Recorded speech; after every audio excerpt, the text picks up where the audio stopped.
First off, this is why you come down to sit with Kevin Clancy, because you make me think. Welcome to the Kevin Clancy Show. I've been in this game over a decade, and I knew I needed a place where I could run wild on my own solo podcast, where I tell personal stories, I deep dive into conspiracy theories, we rip through the current events of the day, and we do sit-down conversations with the most interesting people on the internet. Make sure you click subscribe so you don't miss an episode. What's up, you mutts? It's another episode of the Kevin Clancy Show, Spite Tour Phase 2, Episode 15 with my man, Robby Berger. If you don't know Robby, he's from the Brilliantly Dumb podcast. He has a new series called Sports with Bob, one of the most naturally funny cats out there today. He's childhood friends with Frankie Borelli out there on the West Coast. He's a guy who should be at Barstool. He's not. He took an interview with us. It ended up not being the right fit because he said, fuck it, I'm just going to do it myself out on the West Coast, which is a very noble and admirable thing to do. Unless you're like already a famous comic or have your own show, trying to be out here on the internet alone is no joke. And he's forging his own way through it. Just one of the most naturally funny fucking guys you'll ever meet, with the most preposterous voice and the biggest forehead. I love you, Robby. But it's all part of the Spite Tour. He is a Spite Tour kind of guy. He said, fuck it, I'm just going to do it all myself. That's what we're doing here on the Kevin Clancy Show. 12 years in, been doing the podcast for a decade. Can't get somebody to book my guests for this show. Got to do it myself. That's what life's all about. Whether you're the rookie or the veteran, if nobody's going to do it for you, you just got to fucking take the reins and take control and do it yourself. That's the Spite Tour. I appreciate everybody who's been helping us out. Anything that you post or tweet, I will repost and retweet. We got to help grow this shit so that, I don't know, maybe one day somebody can actually book guests for me. Also buy tickets. We got tickets to the New York Comedy Festival. KFC Radio is live on stage Friday, November 12th at 6:30. It's like a Friday night pints live, so you can come through the Gramercy Theater, have some beers with us. We got the whole KFC Radio gang, maybe plus a couple, maybe some surprise guests that I promise won't be garbage. And we'll have a good time. So you can get tickets through the New York City Comedy Festival. Check that out. Or check out KFC Radio, KFC Barstool, social media. You'll see the tickets to buy. You'll see the link to buy tickets there. So Bob's in the back half. We'll talk to him. But first, I got bones to pick. Bones to pick are brought to you by Manscaped. Manscaped is the number one place to they're the only place. I can't think of another company out there that's making the right proper tools to shave your junk. They say that you got to make sure you have a smooth dagger. Manscaped's coming in hot with the imagery. They said make sure your dagger is smooth. Holy shit. I don't think you can say that in 2021. But you know what you definitely can't do in 2021? Have a hairy dagger. Nobody wants a hairy, curly Q dick. So get the Lawnmower 4.0. It's got the nick-proof technology. It's waterproof. It charges. It holds a charge for basically as long as your dick will work. You can trim your shit with the Manscaped once it's got a full charge with the lawnmower. You also got the crop preserver, the ball deodorant, the moisture wicking boxers. They got the weed whacker to help get that nose hair and ear hair all done. So every part of your body will be smooth and trim, and people won't want to run for the hills when they see your hairy dick. You just can't have a hairy dick. You know, shout out to our generation. You know that we killed crabs. We just got rid of. It's crazy that the world used to just walk around with nests for little fucking bugs, and they would just be like, "Well, there's nothing we can do about it." It's like, yeah, you can just get rid of that hair. It's like, oh, I don't know, I got those crabs again. There's nothing I can possibly do about my hairy vagina or my hairy dick. Or you could just fucking cut it off and not give a spot for those fucking bugs to live, you maniacs. So shout out to us for some common sense, just eradicating crabs. And it's all thanks to companies like Manscaped. Right now, they're going to hit you off with a nice little discount. You go to manscaped.com, use promo code Clancy, CLANCY, get 20% off plus free shipping, and make sure your shit's all cleaned up. Today, I'm running around because my mom's in the hospital. She got double knee surgery. One operation, she got a knee replacement on Tuesday, the second knee on Friday. It's a fucking disaster. I mean, Mama Clance is like, she's a lunatic, you know. I mean, if you've heard any of my stories, she's an absolute lunatic. She has like anxiety to the point that she can't leave the house. Now she's got to go to the hospital for like 2 weeks, be in rehab for like a month because she's got to get both her knees replaced. So I'm running back and forth to the hospital and rehab. And then my nanny goes away to Ireland for the week. So now I've got the kids today. So I'm playing Mr. Mom. I'm dropping off. I'm picking up. I'm watching them all day long, all in between trying to squeeze in 1 Minute Man, squeeze in the podcast. I don't even know if I'm going to be able to finish this right now before I got to go get Keegan. I don't know what the fuck I'm going to do. Keegan's got to be on the podcast. podcast today, folks. And so I got a bone to pick because right now I'm in housewife mode. I'm in house dad mode. There are two groups of people. I'm talking to the parents now and any of the future parents. I'm either the voice of reason or the ghost of Christmas future. That's always what I've been for my career. The people who either go, that's fucking right, like 1 Minute Man, where it's like, yeah, that's just a normal guy's fucking opinion. Or I'm the ghost of Christmas future, where I've always had people come up to me and be like, man, I thought you were always joking about how much the office life sucks. No, it's true. I'm like, yeah, it's fucking true. Oh, I thought you were joking about marriage, man. No, that shit's real. I'm always spitting the truth. So right now I'm talking to the parents or the people who one day will be parents. There are two groups of people in this world when it comes to dropping your kids off. There are the people who at 7:30 in the morning, my kid's got to be at school at 7:45. She's fucking 5, dude. Starting her day at 7:45. That's fucking preposterous. These goddamn Catholics, these Catholic schools, you got to be in uniform at 7:45. What are we, in the fucking army? She's 5. She got a goddamn broken arm. I got to roll her out of bed, get her there by 7:45. And when I get there, there are two groups of parents. There are the parents who are showered and dressed and styled and ready to fucking go. And then there are the normal parents who roll up in their fucking pajamas, in their sweatshirts, in their Sad Boy Season hoodies, in their Sherpa hoodies, in their Moon Man lounge pants, like normal fucking people. We are still coming out of a goddamn pandemic. We are living in the year 2021 where everything is teleconferencing and fucking remote teaching and learning and corporate life. And you guys are going to be showered and fucking ready with your high heels on and your fucking 3-piece suit or some shit. What are you trying to prove? Fuck anybody who's at the drop-off line for kindergarten looking like they're ready to go into some sort of fucking presentation at work. Like you're going to do some TED talk. Like you're on stage unveiling the new iPhone. Fuck you guys. You show me two groups of parents, the dirty, unshowered, messy-haired, slippers on, robes still on, versus the people in the pantsuit with their fucking like laptop bag or some shit. I'm rolling with the dirty and unshowered every fucking time, man. What are you people trying to prove? You're hanging out with we're dropping off the 5-year-olds, okay? 7 in the morning. Nobody even goes to work anymore. Nobody even puts on clothes barely. We don't even go out in public. What do you get up at how do you even do this? People got to get up at 5 a.m. to do their own showering and grooming because by the time your kid gets up, you got to feed them and clothe them and get them out the fucking door. How is this even possible? No, show me. I don't need any other advice. Show me how you drop your kids off in the morning, and I can tell you everything about a person. The people who are just leery-eyed, like, here you fucking go, kid. Like, don't get arrested. Don't do anything illegal. Those are my kind of people.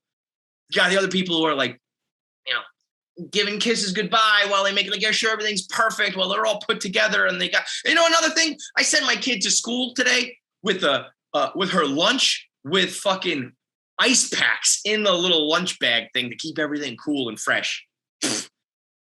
Kid's going to grow up soft. I was eating lukewarm sandwiches and snacks. I was eating warm bologna with mayo when I was a kid. I didn't have any fucking ice packs in there.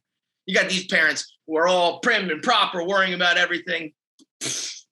Those are the phony ones. Those are the people you see them behind closed doors and their life's a fucking wreck. I'd rather be with the people who openly have their skeletons out there being like, yeah, man, I mean, I'm still hungover from the night before. I might still be drunk from the night before, but hell, I'm getting my kid here, whatever. Fuck you. I'm not trying to prove shit to you. Those are my kind of people. Those are the parents that I write for. Shout out to them. Who else do I have a bone to pick with? I got a list here of everybody that I'm ready to pick up. There was a tweet that went viral over the weekend. And this is something that used to be a Twitter trend from a while ago that luckily died down for a bit, but now it's back.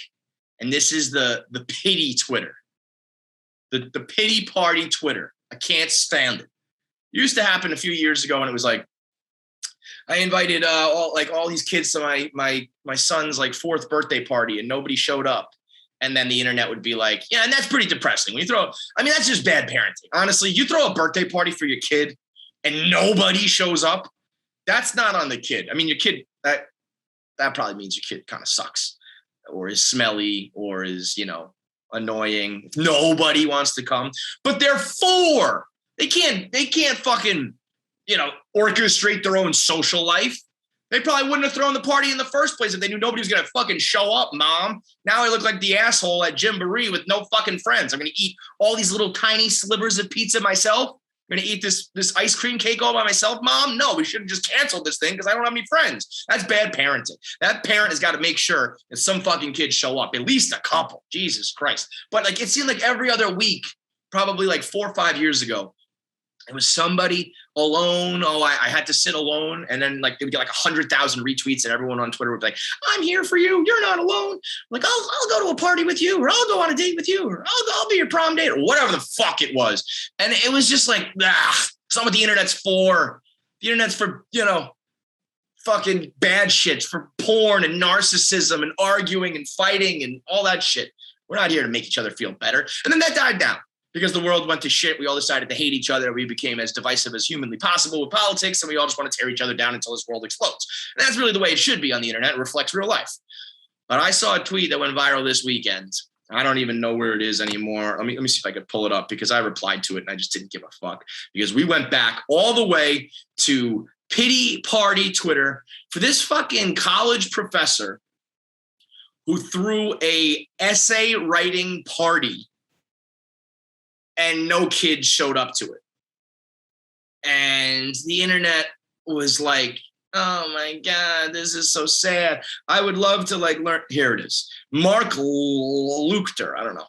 I organized a free, quote, how to write an essay session for the building where I'm staying full of undergrads. Was advertised in the building newsletter. I bought a bunch of pizza. Nobody showed up. I'm actually so sad. 126,000 likes, 5,000 retweets, 3,000 quote tweets. And everybody's like, oh, I'm so stunned. These undergrads they're so ungrateful. I can't believe this. I'm so sorry. I would love to be at your party. Can you teach me how to write a fucking, shut up. Shut up. Shut up. Yeah, if I saw this guy in person and I saw he's some teacher just trying to do a nice thing and nobody showed up, I would probably be like, oh man, that sucks, dude. Like, you're a good guy. But we're not a real person. We're not in real life. We're on fucking Twitter. And he posts a picture of this shitty ass pizza. I mean, just some of the worst fucking pizza you've ever seen in your goddamn life. And it's like, yeah, I'm sorry, dude, that you got some shitty pizza and decided to host a homework party in the middle of a still lingering pandemic. Nobody has been able to gather anywhere for like 2 fucking years. And you think that people are going to be breaking down the door to hang out at your homework party when they're in college? You know what kind of parties people are going to in college? Fuck parties, drug parties, drug and fuck parties. I'm not going to how to write essay parties. The last people on earth that you should be sticking your neck out or bending over backwards for are fucking college kids. Not only because they are clueless pieces of shit who are just completely consumed by their own being, as they should be, because this is their time to just live and go fucking wild and figure out who they are before their life becomes eternally doomed and life sucks. They should be doing that. But also because they're the people who are currently doing everything other than wanting to do fucking homework and shit. Like, this is the time to rage, man. This is a time to be like, I don't want to do a how to write an essay party. I'm going to go to the get laid party. I haven't been outside in like 2 years. Now we're finally allowed to, get together again. I'm not going to sit around while you teach me how to write a DBQ essay. Okay. 4 to 5 paragraphs with your document-based question. Make sure you have your works cited with your, opening thesis and your middle blah, blah, blah, and your wrap. Shut the fuck up and stop crying about it on Twitter. Supply and demand. You wanted to throw a party. Nobody liked it. That's it. Lesson learned. Don't buy a bunch of people. And also, I posted it in the building newsletter. You know what? Nobody came to your fucking party because nobody reads a building newsletter, man. And the outpouring of support. It's like, how about you get some non-shitty pizza and come up with a better idea for your fucking party? It's a nice thing. I don't think we need to give the whole, the pity party parade Like, oh my God, can you believe this happened to this guy? I think life will continue and the world will keep fucking spinning. I also got a bone to pick with the people of TikTok and Reels and all these short videos. No surprise there. I'm old, they're young. They're smart, I'm dumb. They're cool, I'm lame. I can't keep up with anything, right? But as the 1 minute man and doing my job, I tend to keep up with the trends, some of the slang and some of the music. I don't love it, but I can, kind of keep an eye on it and understand it. I cannot even begin to understand these trends on TikTok and Reels where it's like they say if you fucking play this song while filming that your soulmate's gonna text you. What? They say if you play this sound to the last video in your camera roll that it means this. I don't even know how to do that. I don't know how to take the last sound. I don't know how to take the video in my last camera roll and put the sound to it. Or how about when they're like, they say if you play this sound backwards, you'll hear that. What are you talking? I don't know how to do that. I don't know how to play the sound backwards. I got to save it and then like put it on my picture or my video back. I don't know how to do that. Or how about when they're like, put your last 27 pictures to this soundtrack. What? Let me make a 27 picture PowerPoint presentation for my latest TikTok? They say you guys are assholes. That's what they say. They say if you're doing any of these TikTok trends, you're a fucking loser. Maybe I'm just old. Maybe I'm the fucking loser. Perhaps I'm just projecting because I'm feeling old and dumb.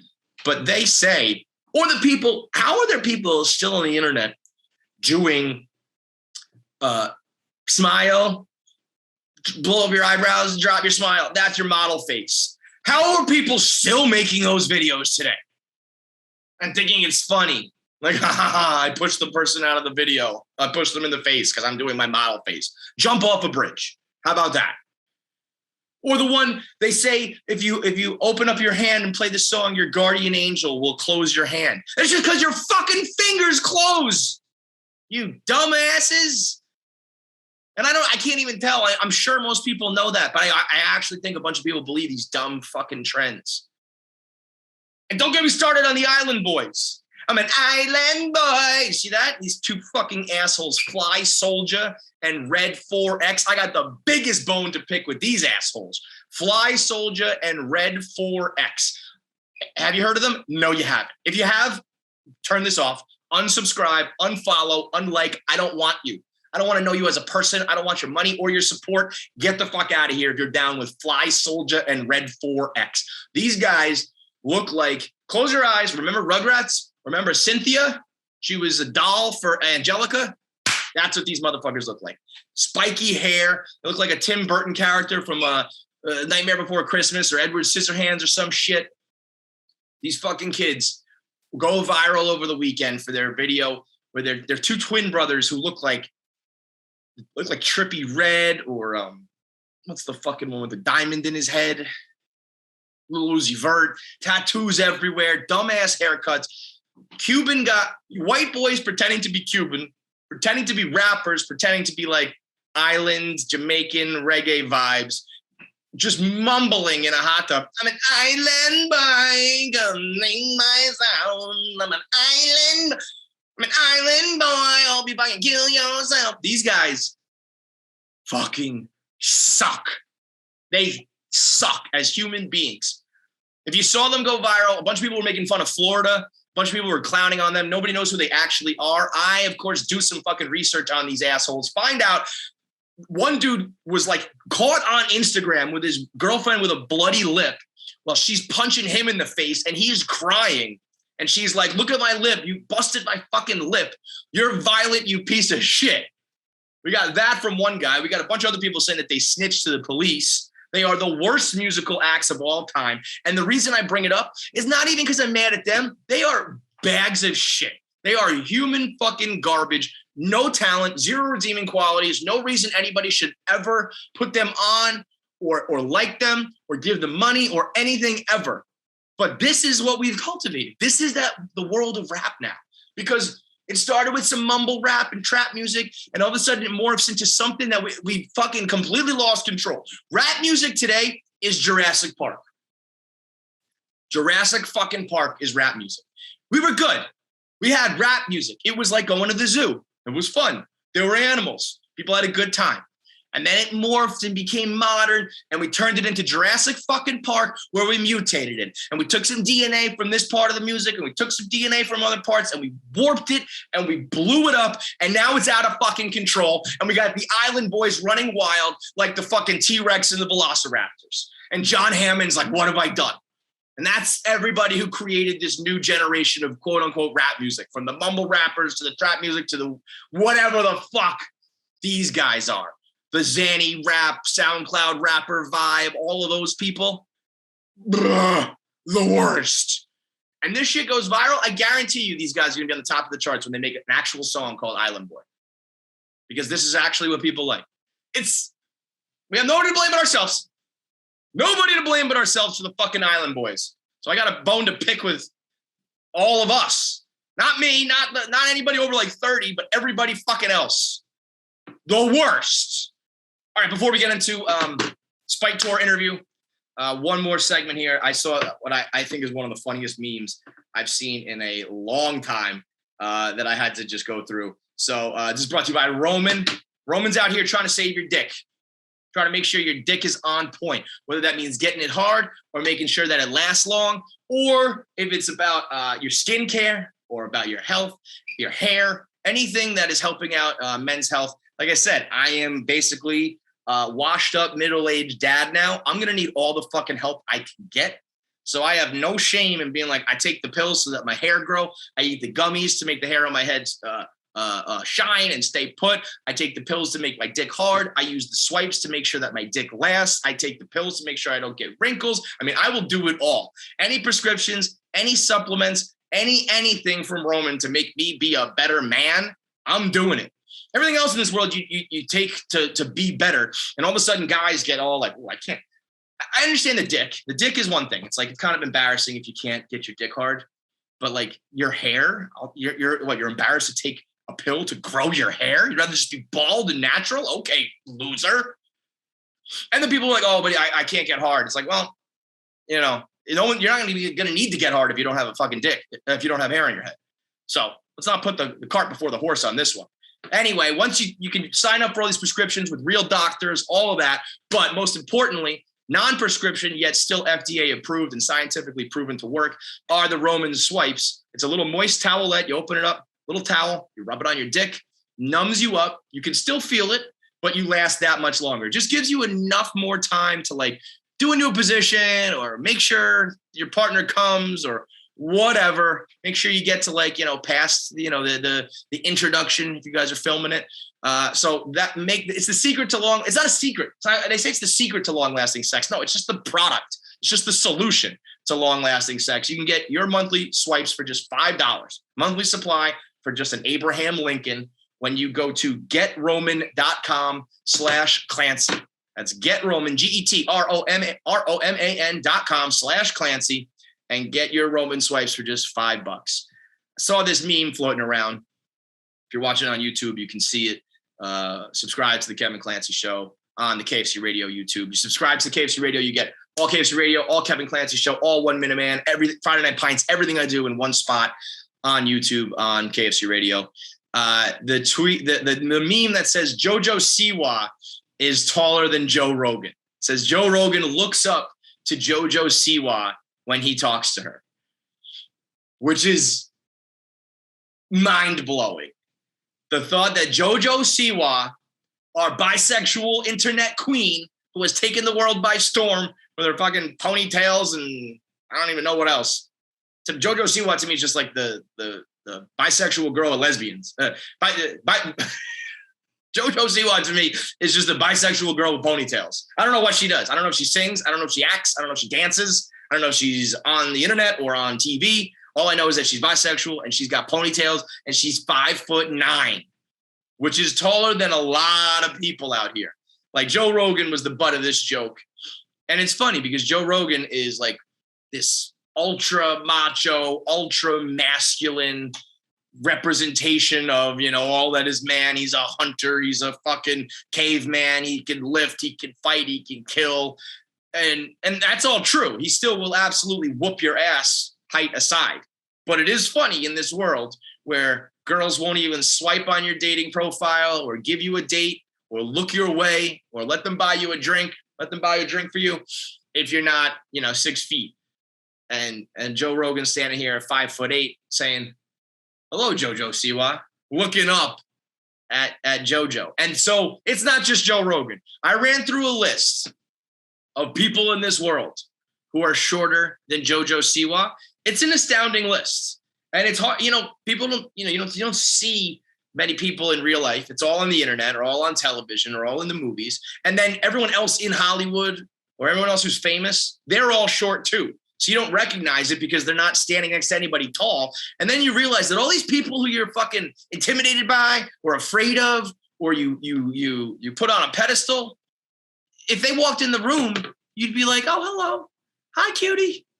Hey, little pipsqueak. Let me shake your hand. Nice to meet you, little guy." Jo Jo Siwa towers over a list of people from all walks of life. How about, we'll just start with some people in Hollywood. Kanye West. Jo Jo Siwa taller than Kanye West. He's clocking in at 5'7", 5'8". One of this, the toughest, baddest. I'm the richest, the coolest. I'll fuck your bitch. I'm a genius. I'm Steve Jobs. I'm Walt Disney. Can you even ride the roller coaster, Kanye? You're not even taller than Jo Jo Siwa.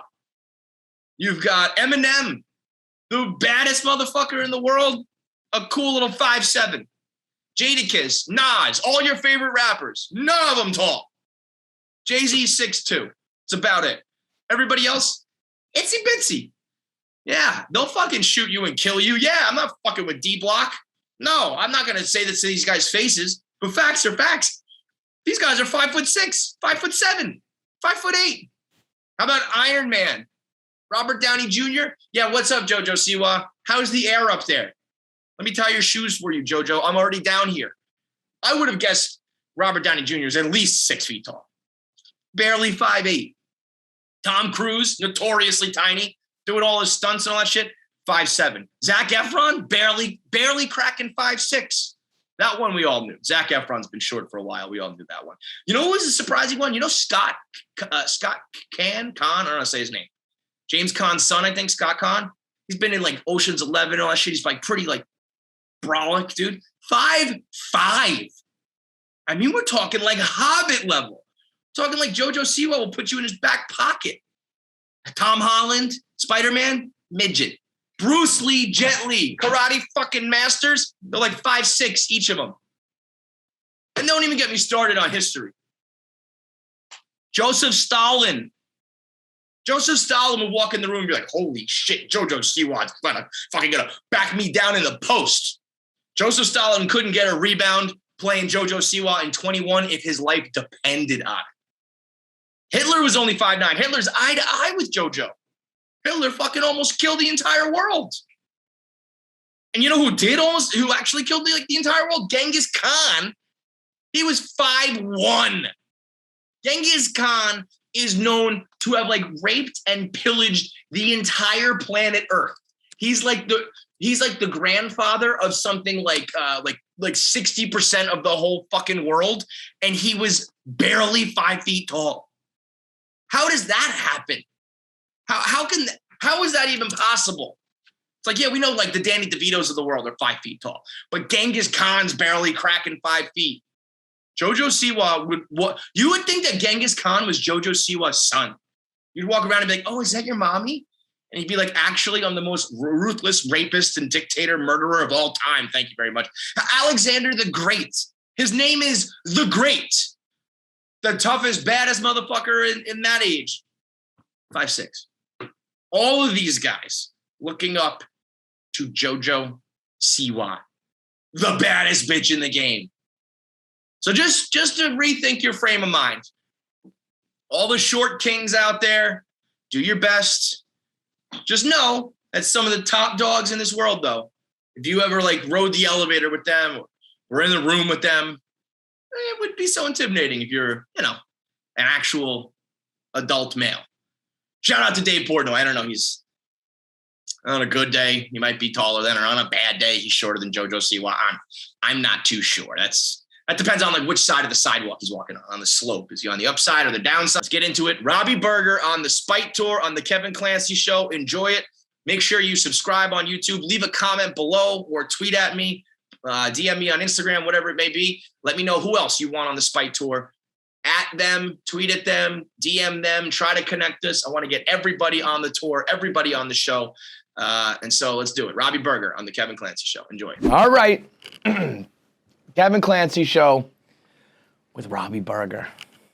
One of the most interesting cats out there, man. Appreciate that. When I first found out about you and first like caught wind of you, saw some videos, when I hear that voice, man, when you are, and I was like, is he putting this on?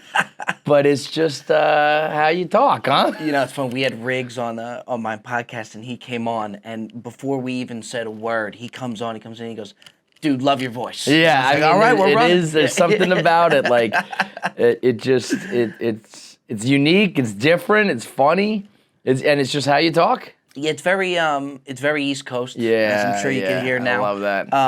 And yeah, I mean, once I live in LA now. Once I'm out there, as soon as I open my mouth, they must think you're a fucking carnival act. Yeah, exactly. Yeah. I like it's not the accent too. It's just the cadence and the speed and. Kev, what do you think about? What do you think about the golf course with the? It's like, what the fuck is going on? I love it, man. It's not bad. I'm working on it. I'm working on my Robby impression. They do the impression of it too. I guess it's I kind of put it on a platter. It's good to have an impressionable voice. Totally. Because then I feel, especially you start making a name for yourself. This is great, huh? What the fuck is this? The Barstool difference, huh? Great.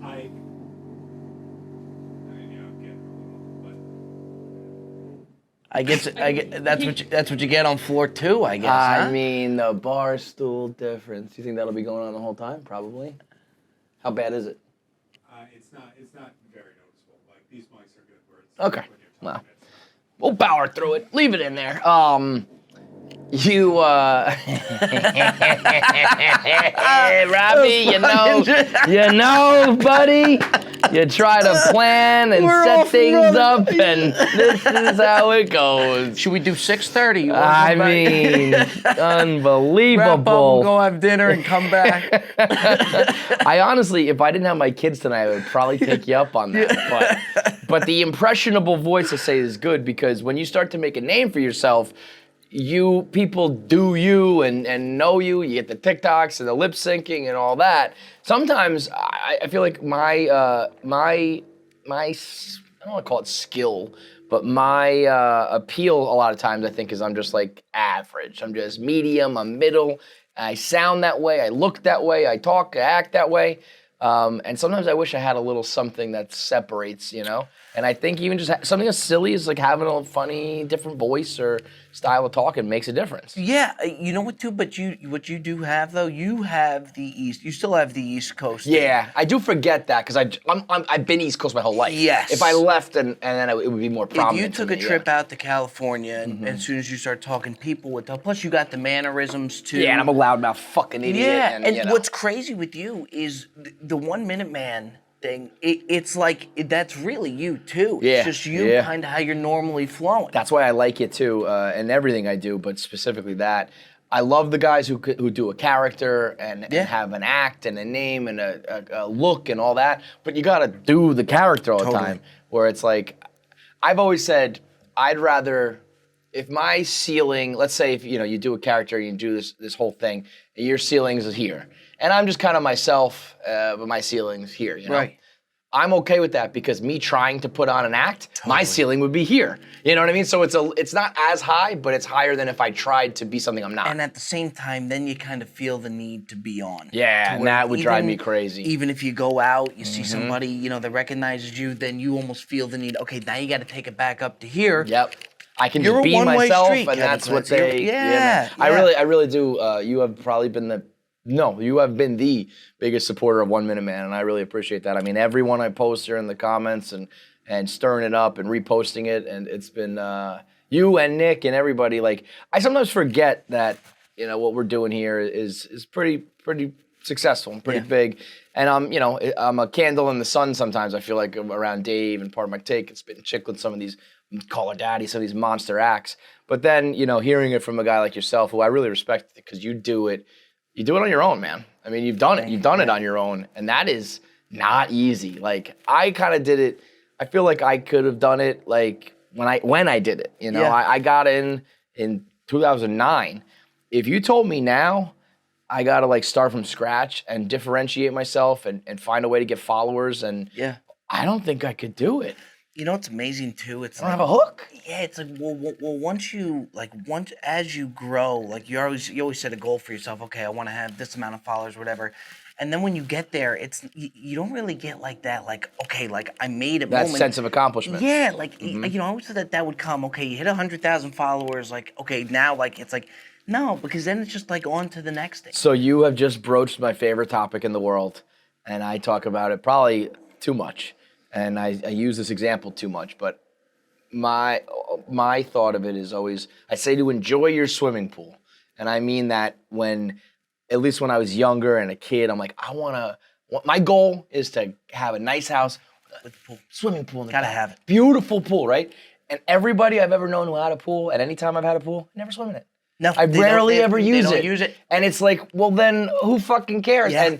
And so I've learned that either one, you have to adjust your goal, and that, you know, the swimming pool isn't actually, you thought you wanted the swimming pool, but you're looking for something else.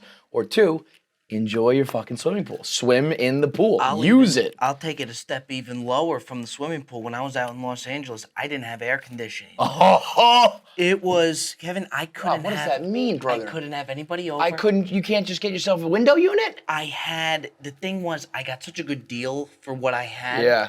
That one bedroom, which is very rare to find out there. So to me, it was like, okay, just suck it up through the summer. But the whole time I said, wow, it would be so nice to have air conditioning.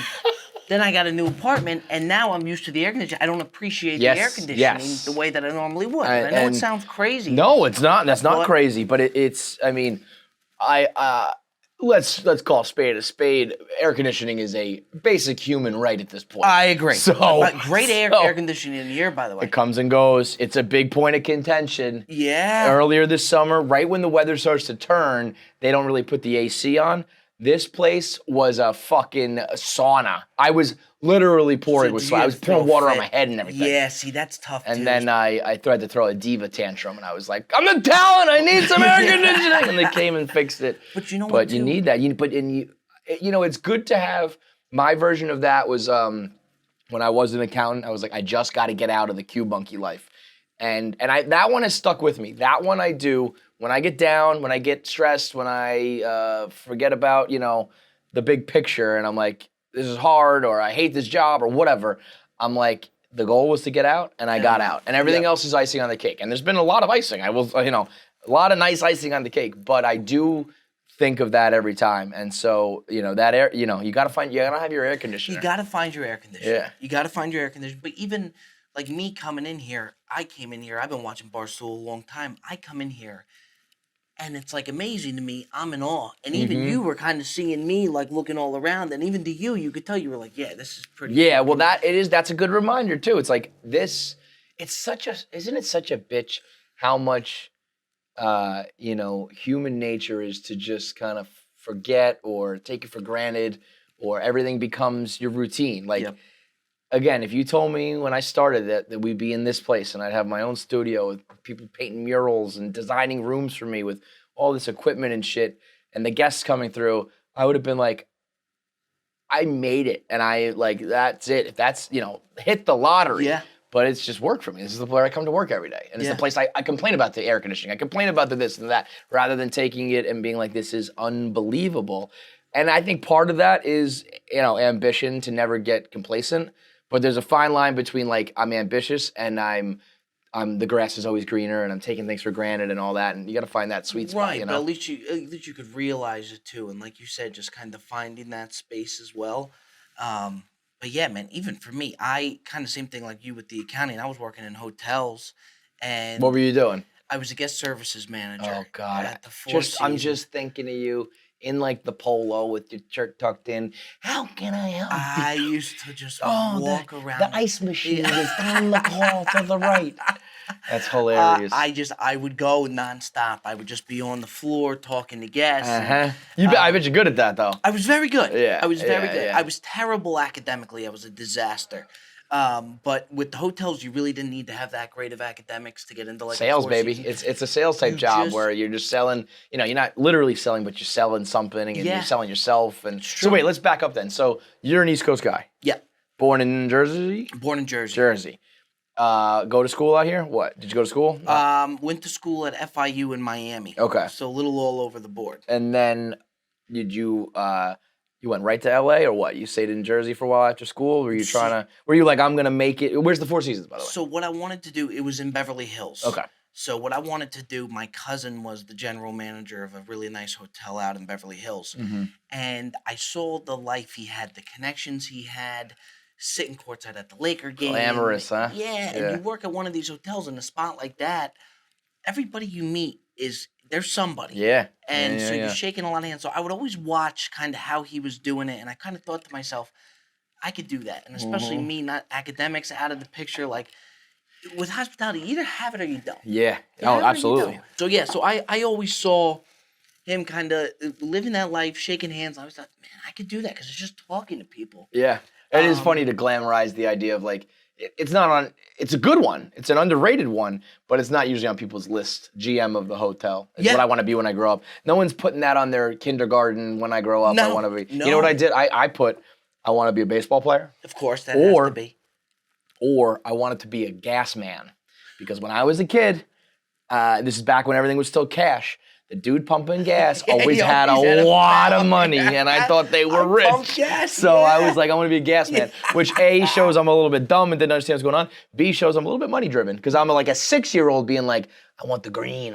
Give me that money. So you guys are still, you're not pumping your own gas? No. This was like a specific one. We are. But there was a specific one that where I grew up that was full service. But I can't stand when I'm in Jersey and you can't pump your own gas. They take their fucking sweet time, and I'm like, let me just do it myself, man. I hate it. Now, when will that go away? You gotta think that'll go away at some point.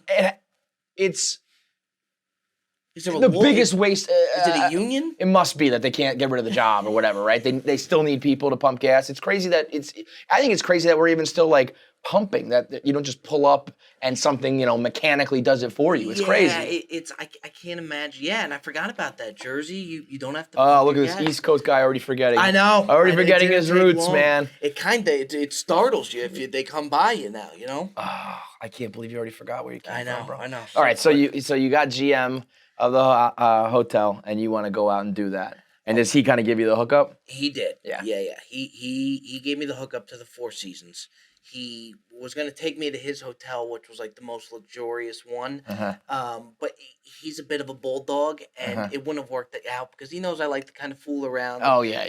With Plus, the whole you got your territory and you're growing your thing. Exactly. I'll put you over here. So he put me over there in the Four Seasons. And yeah, man, it just right out of the gate. So this is like, what, 23, like out of school? Yeah, so right out of school, I was a doorman actually at a hotel. I just wanted to get into a luxury hotel. Tell me we're doing white gloves and a hat and a jacket. 9 yards. Yes! Kevin, I'm telling you. Yes! You were not Welcome, getting through Mr. McAllister. I love it. You got that down. I didn't know you were working on that. It just happened. You didn't get through my door without me opening it. Yeah. And a smile. And you're remembering every name and what why you're on vacation and what room you're staying in. A big thing was if you get in, you have kids. It's like if you get in good with the kids, then the parents are good to you. And are celebs coming in? Are they doing like back doors and nonstop? Nonstop. Yeah. So you're seeing a lot of stuff. Who was the best? Who was the biggest you saw? Who's like the biggest you like kind of had a connection with, or like got to know, or shook some hands, or anything like that? Will Smith was the nicest guy on the planet. Really? He was staying with us. Big name. I mean, there's stars, there's A-list, and then there's like that's the level of like he walks in the room and you go like, Oh, for sure. Holy Well, you shit. get like if we could get Will Smith in here. you would be a little shook, huh? Oh, it takes a have to lot be. for me at this point to get Yeah, because that's what I was gonna say. to get you get it all the shook. time. The last time it happened to me was Bryan Cranston. We had, and it was over Zoom, so it was a little He different. was very funny. And he totally disarmed it and calmed me down Which was I great, I yeah. admitted that I was nervous. He goes, "Would you shut the fuck up?" That You was know, and I was great. like, "Oh, that was cool." And it probably, I mean, you were in the clear. Totally, my heart rate stopped. I Yeah. stopped sweating. We had a good time. Just a pro's pro, that guy. And he's no slouch, of course. Breaking Bad, in my mind, is the greatest, show ever, and he's the main. Up there. But I mean, compared to Will Smith, so that's even apples and oranges. I feel like Will Smith would be on a short list of maybe 5 that are like, I would put like Adam Sandler. Yep. I would put maybe Jim Carrey, Will Smith. Jim Carrey would be up there for sure. Like for me. on a list of like, if we were somehow to land them and they came through the door, I would be like. You know what, too? What's good to see is you saw a lot of guys, and I'm sure you guys probably see it too, but you saw a lot of guys that you looked up to, whether it's athletes, actors, and they ended up being assholes. Yep.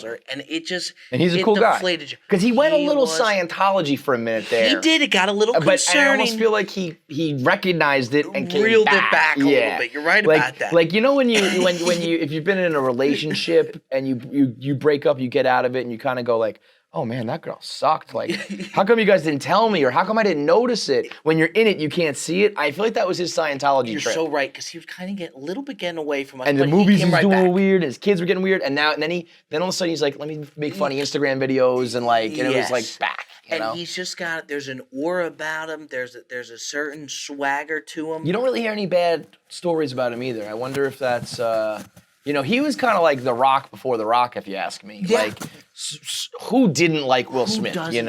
For And sure. I'm on a quest right now to find a bad story about The Rock. Anybody, we interviewed Rob Corddry. We've interviewed a couple wrestlers, some people that, we had Rocky Dale Davis on here who knows The Rock, and I'm like, give me one thing. One time that he just wouldn't sign an autograph, or he farted in the car Give and me tried to blame it on something you. negative. Something. And I can't get a single Nothing story. on him? And I feel like Will Smith might have been the same. Like all these years, I don't think, he had a little thing with the Aunt Viv situation on Yeah. Fresh Prince. And I think she was as much to blame. That was just, You know what was tough for him? What was very tough? They did the red table. Oh, when- but that was wasn't like tough. that was, I thought Jada looked bad. Oh yeah. I thought that Jada was, she was the one who fucked that other guy and was, I thought that he didn't look the coolest, but I didn't think he was like a bad dude in that or like a bad story. No, not Yeah. not at all. But the internet did what the internet Yeah. does. Yeah, And with the way that it was hurt. put, That was like, it- stop talking. You don't talk about Will Smith that way. Yeah. You shut your fucking mouth. and there's nothing you could do. No, I It's felt like, and you know what? That's a humbling experience for him and a good reminder that like if Will fucking Smith can be cheated on.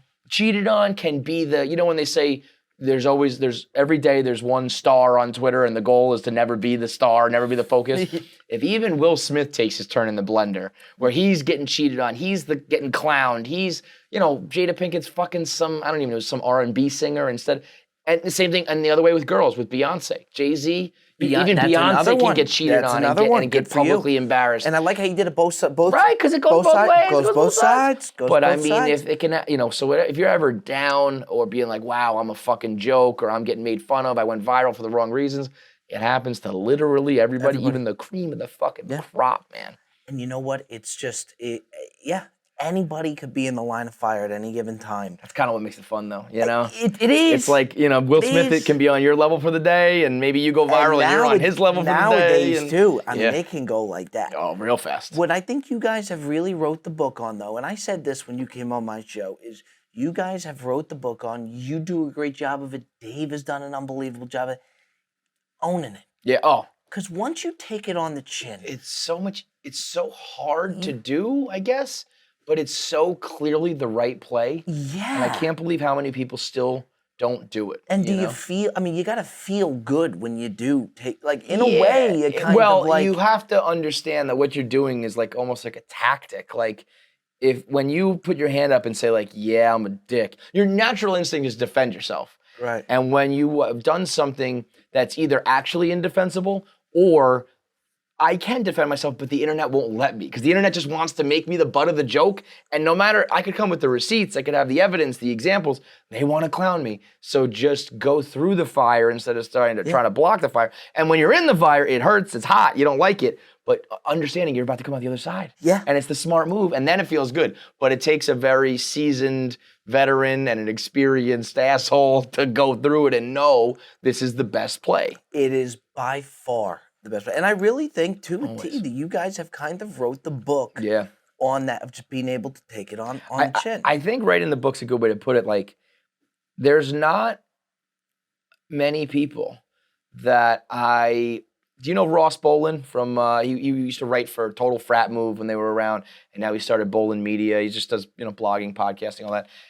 But he wrote the Total Frat Move book, and he did most of their writing. So he was on the internet at the same time we were, and Total Frat Move was kind of like a Barstool competitor. And he's really like one of the only guys that I say like can speak from experience and did what we did, Everyone else, it's like there's big radio people, personalities. Yeah. There's big writers on, the internet. There's movie stars, there's this. But there wasn't anybody doing what we did.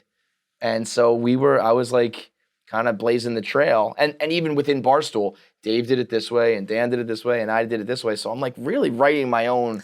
And I'm like, I don't know who to turn to when I fail, when I'm going through a divorce, when I'm getting embarrassed, when I'm like, I'm making this up as I go, good and bad. And two, you're doing it different to where you're doing it in front of the public, which is of course never easy. I mean, look, of course that has its good sides, but I have no interest in it. Do you like the idea of being like, if I could do everything I do, make the money I make, and somehow snap your fingers, magic world, not be recognized and known, I would do that in a heartbeat. Do you like the attention? I'll be honest with You like it? Yeah. Yeah, I will. Yeah. I love the honesty too. I do. I like it. Somebody recognizes me in the street. Oh, that feels good. Sure, yeah, sure. I like it. It's like, but if I could tell you like you're gonna make it, if I could give you the option of what I just said, what would you say your goal, your dream is? Is it to be a Joe Rogan type podcast, or do you want to get into movies, or like what's the main goal for you? It would be TV and be like a next like Jimmy Kimmel type thing. So you host the next Tonight Show, the internet version of it. By the way, let me tell you this: if that's what you want to do it in the right. Like the fact that we keep trying to just do the Tonight Show and not evolve or adapt. Yeah, it's like the first person to do a late night show that's actually good. Because now it's the same interviews and dumb bits. Totally it's like agree. do one it airs at 11:30, but you're kind of talking shit and you're cursing and you're fucking around, you're drinking. As talented as these guys are, it almost feels in a way it's kind of recycled. Yes, it's like, and it's like, why are you trying to do what Johnny Carson did in like the fucking which by the 100 way years is ago? Not an easy thing to do. No, and I'm not taking away from that. Do it your own way, right? It's like this. Why every other show has evolved and changed. Yeah. Except that it's the same desk and the same couch and the same guests, the A block and the B block and the C block. It's like it's always been the same. It's crazy. So you should do that. But if I could give you the choice of you host it every night, you're making millions, all the guests coming through, and somehow, some way, when you walk out on the streets, just nobody knows you. You go home to your family. You can go out to the movies. You can go to a ballpark. Nobody mobs you, but you don't even get the occasional picture either. You're just or you get all that and you're like, I can't live a normal life because when I go out, it's just crazy.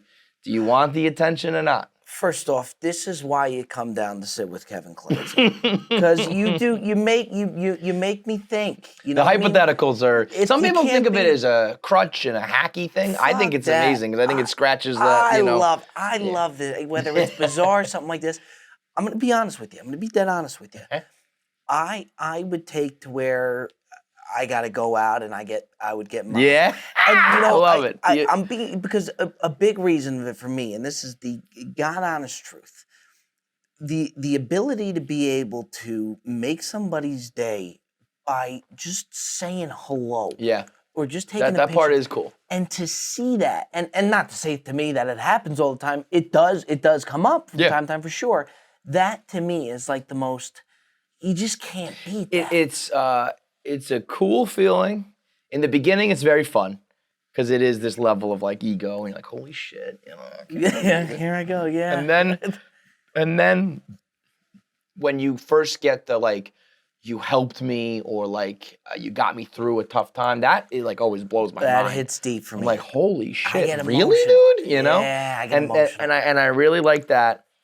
Then, like, I went out to Saratoga, and 1 Minute Man is a whole new world because, you know, people listen to the podcast and read the blog, and that got attention, but everybody's got Instagram. Now, that's got to be a hot spot for stoolies, too. I mean, crazy. Yeah.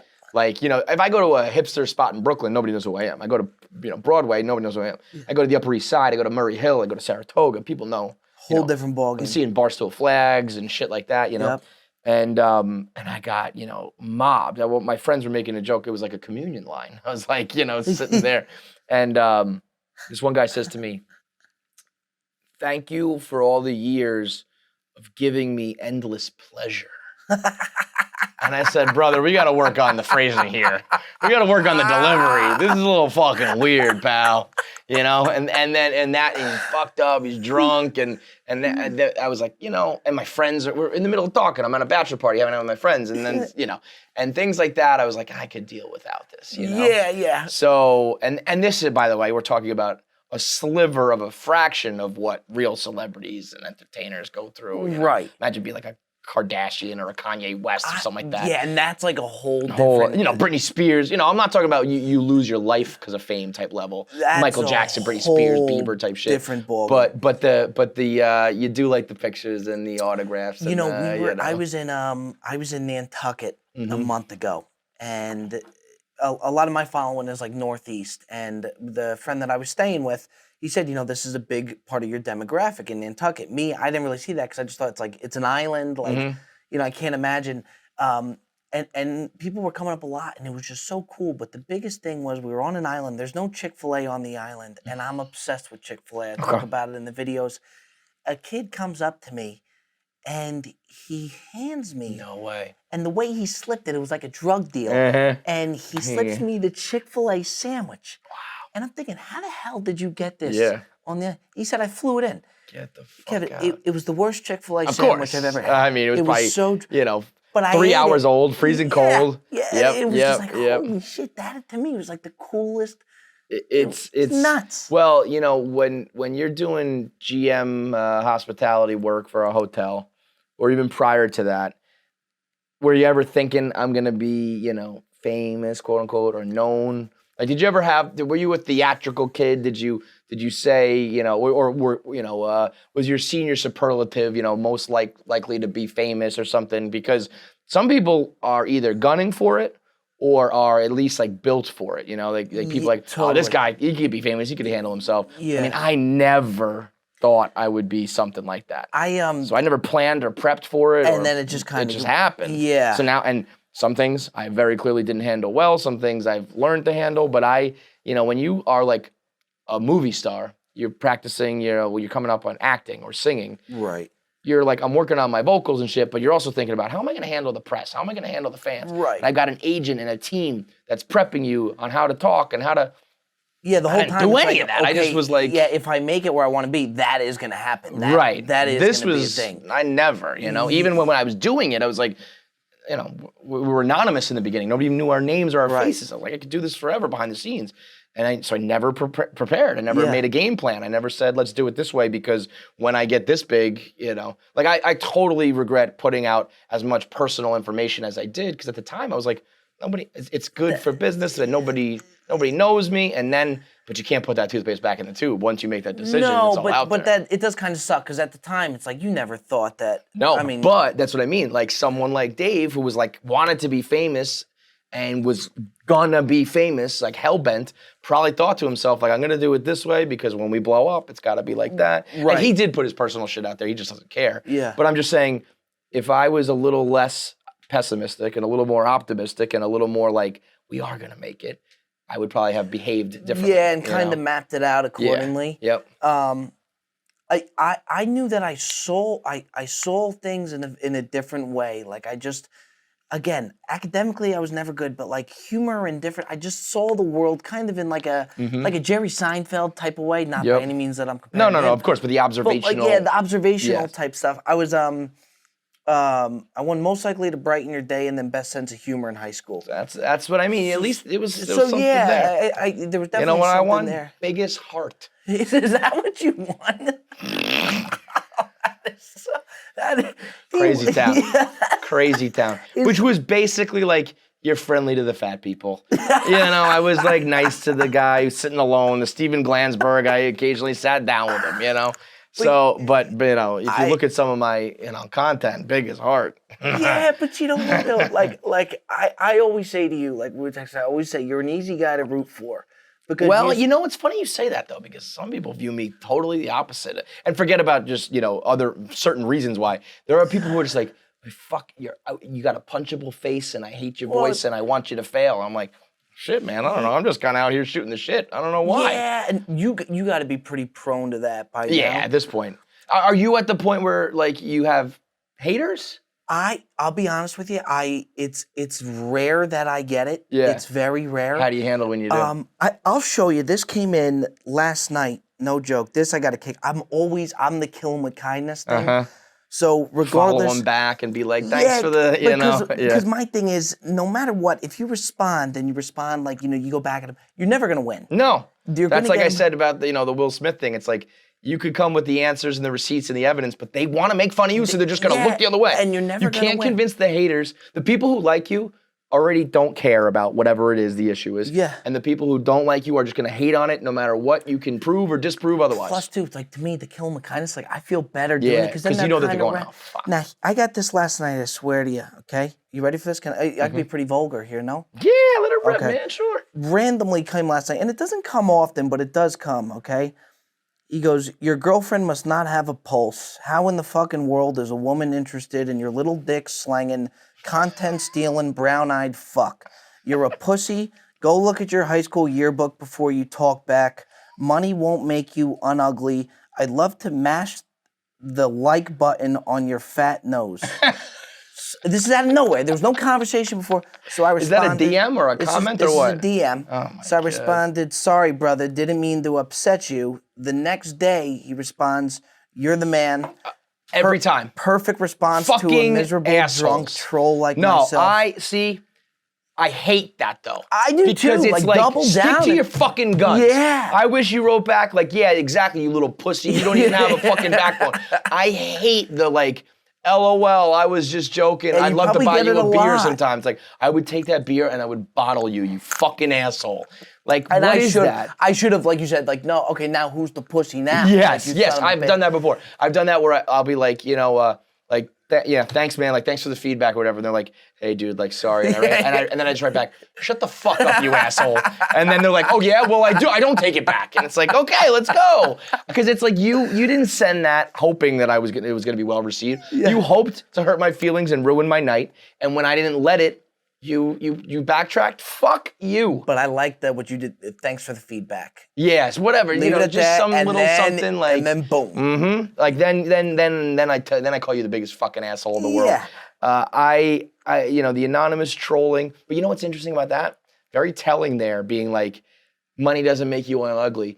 That dude is already thinking, Bobby's succeeding. He's gonna make money, but that doesn't count. It wasn't a post about how you're making money. It wasn't. He's already thinking that. I know. And they always say you can't please everybody.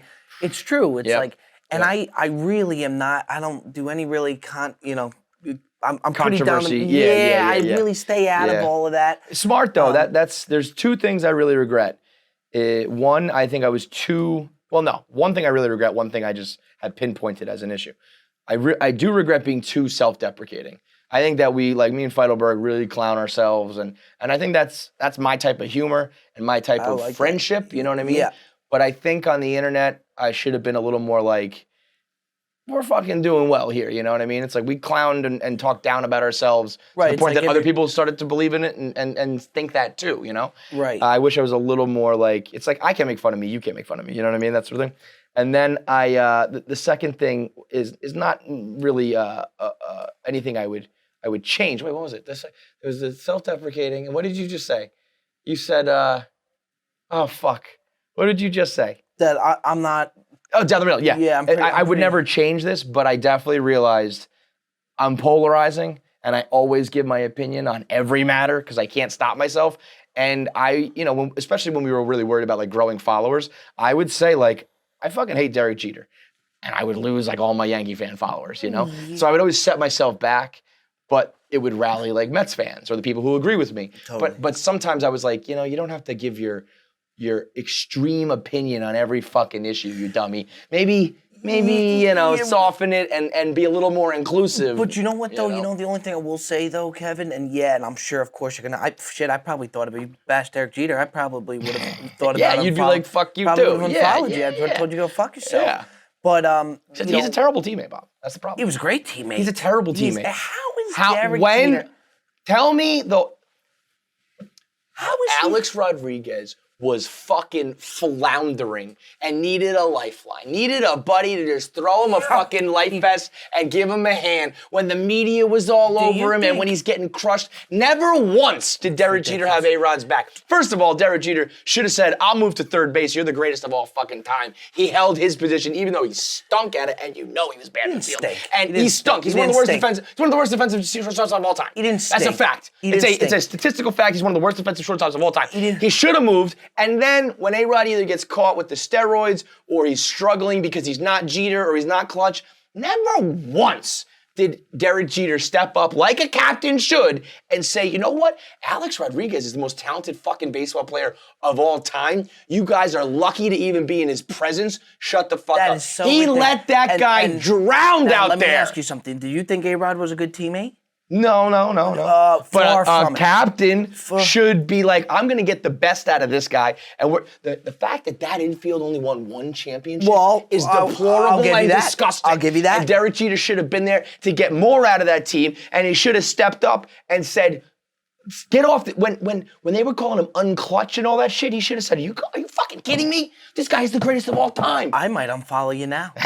See, this is what I do. This is what I do. Instead of just going like, oh, there's a Yankee fan? Yeah, you're right. He's a pretty good player. I'll be honest, and I know you guys work. I can't stand A-Rod. He had his glow up moment when he became a broadcaster.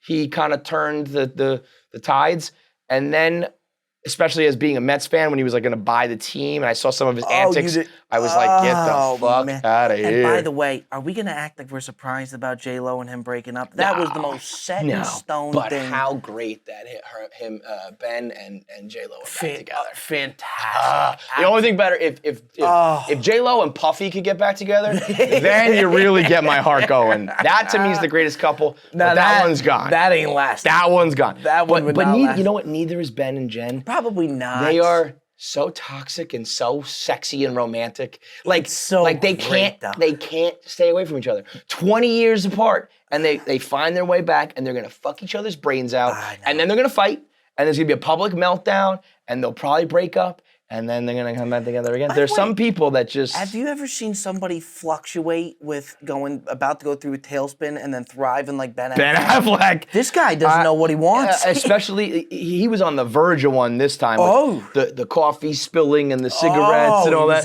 And I was like, we're about to see him in jail. And then all of a sudden, you know what it is? He got that J-Lo pussy back. I mean, there are that guy and probably that girl can't live without fucking that other person. It's amazing. They need it. It's amazing how I get, they say, you could spend money to look good and stuff like that. Mm-hmm.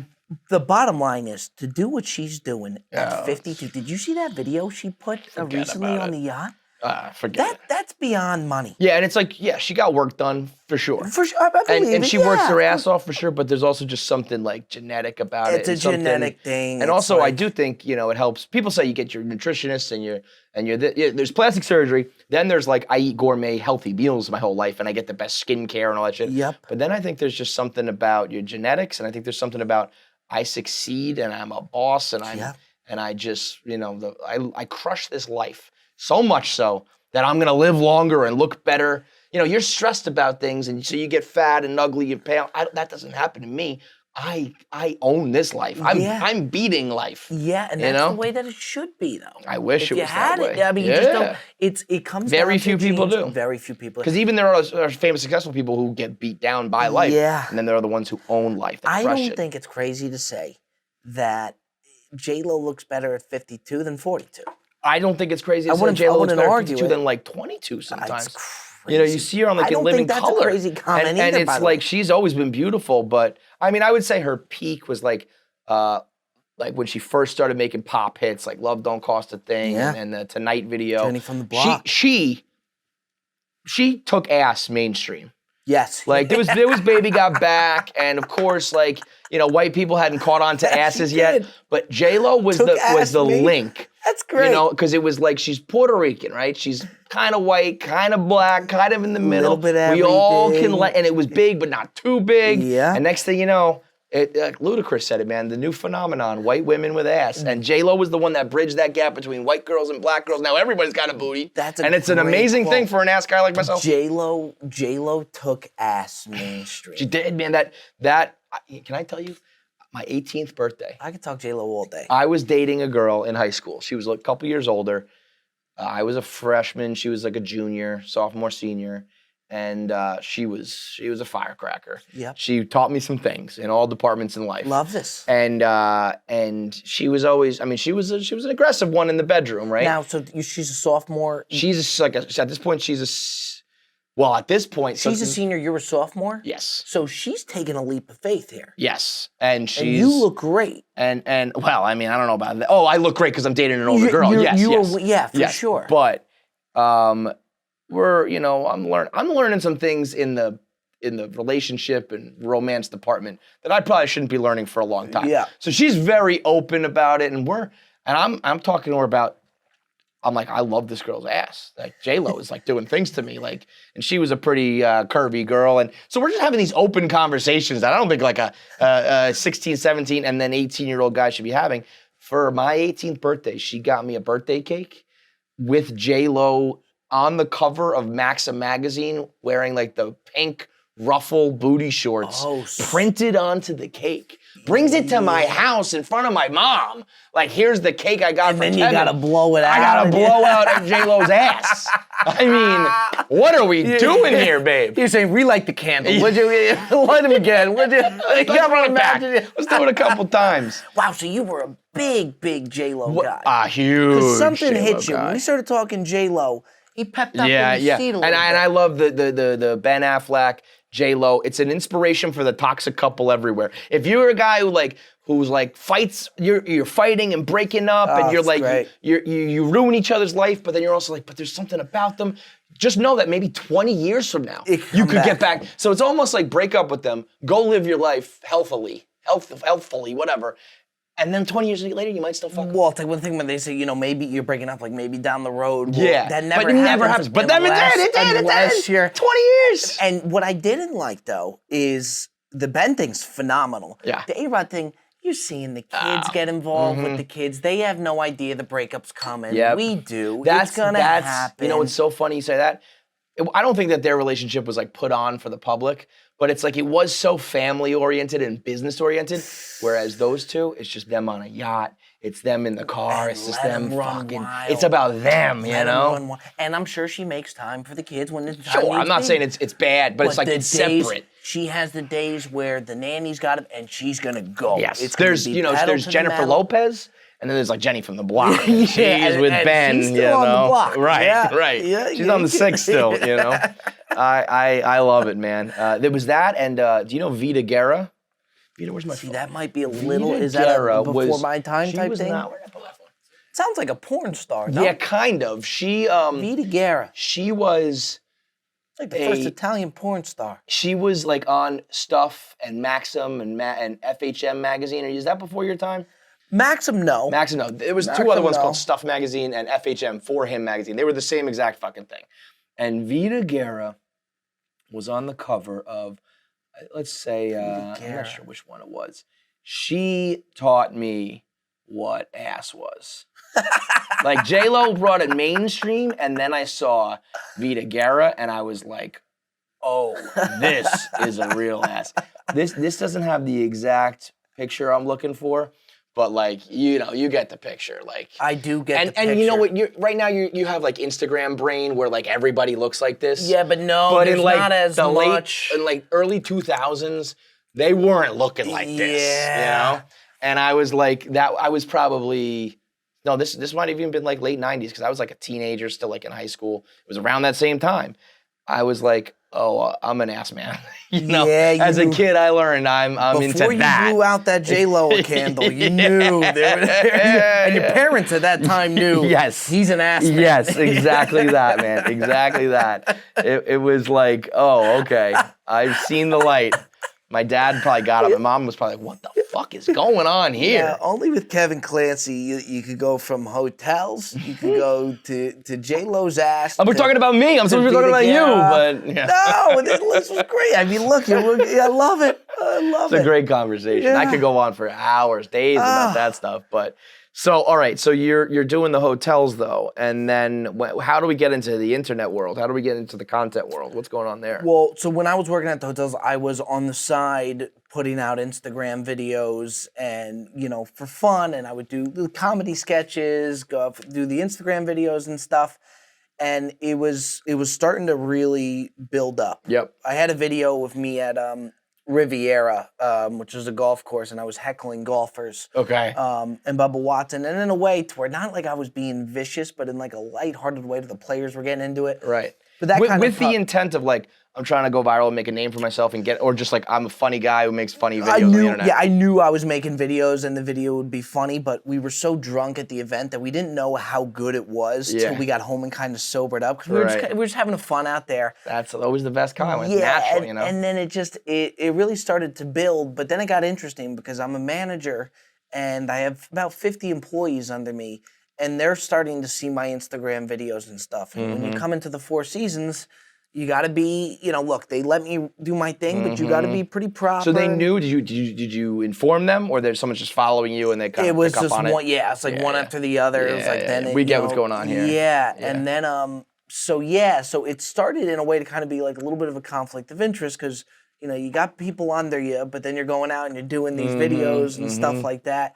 But yeah, man, and then it just started to continue to build. And then, I mean, what I love most about you is you got some numbers for an independent guy. Yeah. 150,000 plus followers. Like, I mean, that's what I had pre 1 Minute Man but that was with Barstool. I didn't use my Instagram much, but like, you know, had Barstool in the handle, had been at Barstool for a decade. Yeah. Had the same number of followers you've put up by yourself.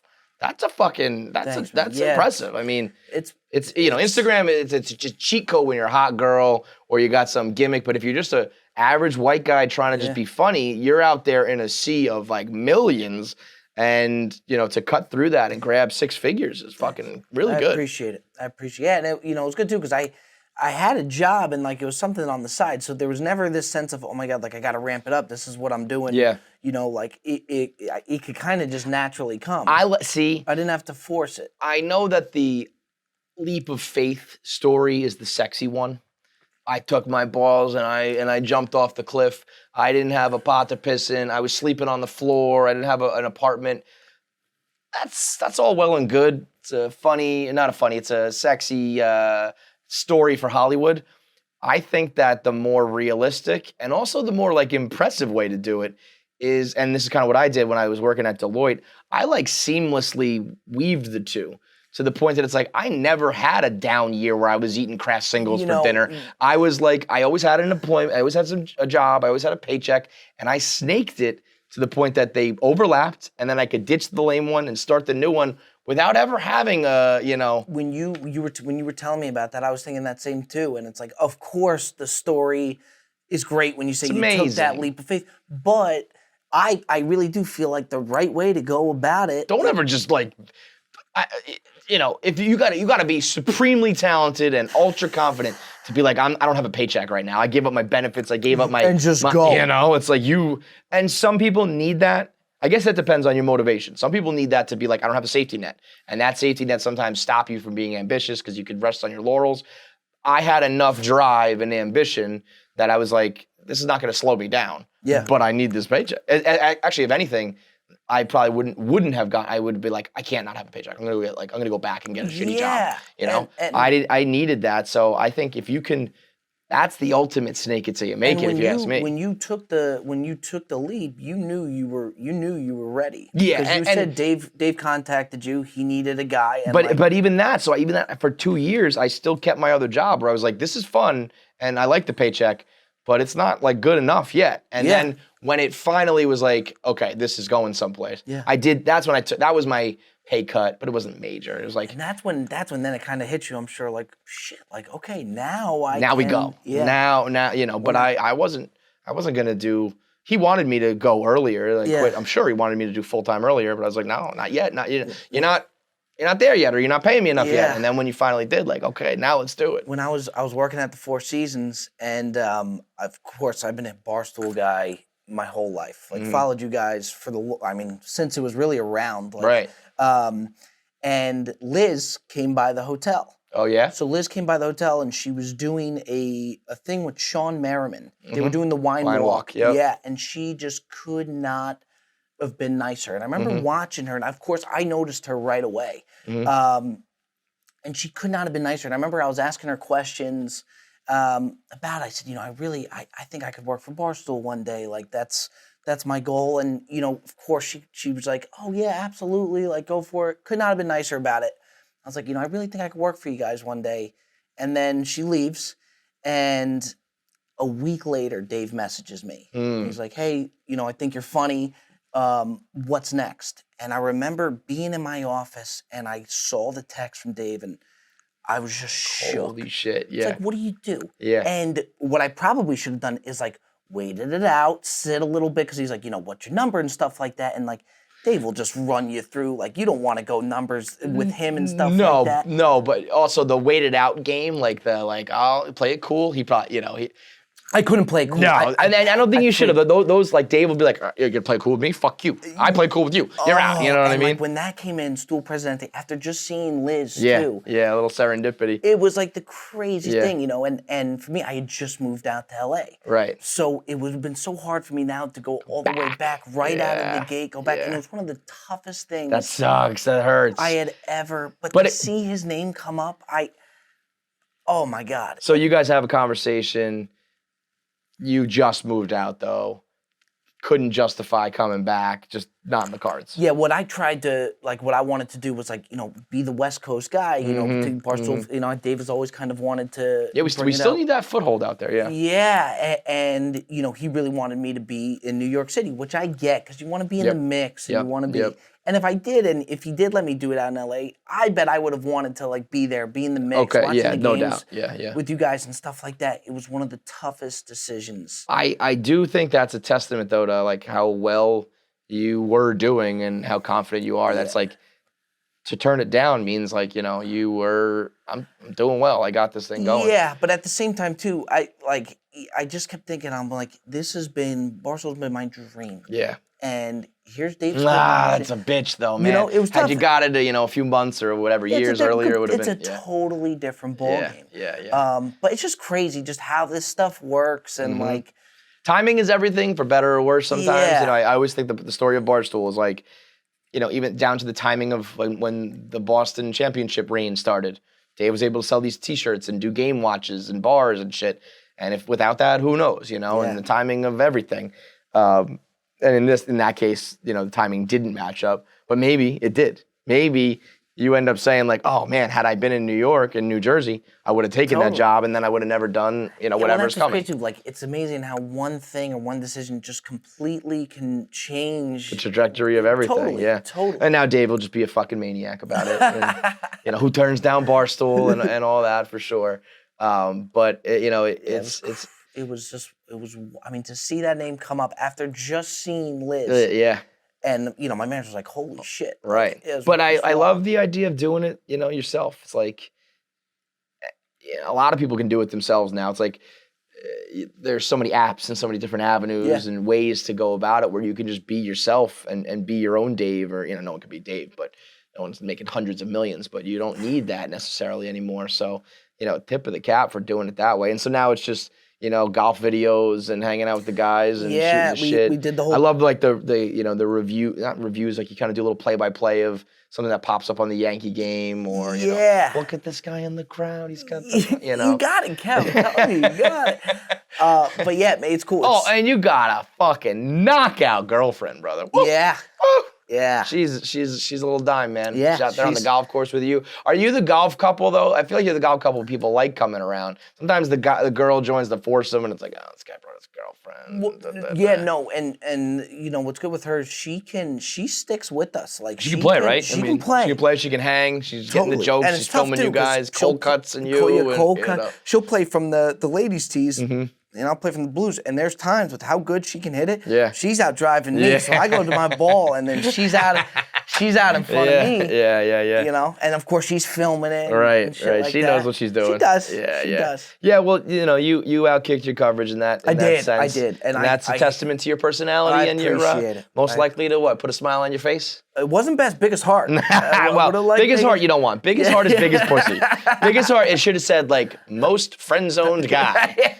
Like desperately wanted to hook up with all the girls in high school. I never did. That's why I found this slutty girl who was an upperclassman. That's why. But man, I'm happy to see. Like the way you're doing it and like the way it's all unfolding. And I really do. The support that you guys give me is huge, man. Because it's like it just keeps me. It reminds me I'm on the right track and doing things well. You guys are, it's awesome to watch. I often try to think of it as like in the NBA, there's like the LeBrons, there's tiers to the shit, and then there's new guards that come in and a new torch to be passed, and it's like I think of it as like you're a Luka or a Trae Young or whoever's next coming up behind the guys who have been doing it. So there's longevity to this game and I started to think about who's the next generation of it. And I feel like you guys are that. And I appreciate that. And you understand the game very well. Like even like, for example, I had you on our podcast, me and Nick Casano. Mm-hmm. We had you on a podcast, The Pantry Boys, and me and Nick were talking, I'm like, shit, man, like the guy took time out of his day, he comes on the podcast, like, I don't want to ask him to do the swipe up, but if you got to grow, you got to do that shit. I hit you up before I was like, hey, great time. You're like, hey, you got a video? Like, I'll pop it up. Next thing you know, you pop it up. That's because I know the game. You know the game. That's what I like. I mentioned Ross Bolin earlier because he's an internet guy. You guys are internet guys, I talk to a lot of comics. I talk to a lot of entertainers. They're all great. But I know that you guys are like, I need to get my Instagram followers. I need to get the views. I need to get the downloads. And if you want it to grow, like that's the way you do. You have people on and you help each other out. Yes, and I need like I want to hopefully one day, whether it's with Barstool or on my own one day when this money comes in and I can finally do some of the things that I want to do. I want to have a stable of guys that are kind of doing it the same way Dave had his stable of guys. And you're right at the top of the list, man. You proved it. So thanks, man, dude. And again, we've been watching you for quite some time. So even for us, when you came on for us, and we're very friendly now.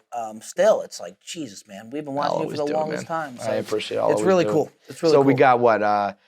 Brilliantly Dumb is the Instagram handle and the name of the show. Yep. We got Pantry Boys. Pantry Boys. With Nick. Anything else that you're working on or want the people to know about? Yeah, just Brilliantly Dumb on Instagram, Brilliantly Dumb Show, and then Pantry Boys. Brilliantly Dumb is a great, it's along the lines of, I always say embrace mediocrity, or I say, what's the one, Nardini took one, I'm ambitiously lazy. I'm like I'm a couch potato, but I want to fucking do big things from my couch. So Brilliantly Dumb is right up there. So. Keep it up, man. You're on the right path. Well done. I appreciate it, brother. This was a lot of fun. Man. Much more to come, pal. Much appreciated, brother. All right, shout out to Robby Berger for joining me on the Kevin Clancy Show. Leave a comment below. Any sort of personalities, any sort of celebrities, entertainers, anybody you find interesting that you want to see on the show, comment below. Make sure you subscribe and click the bell icon to turn on notifications to get noties right to your phone when Kevin Clancy Show drops.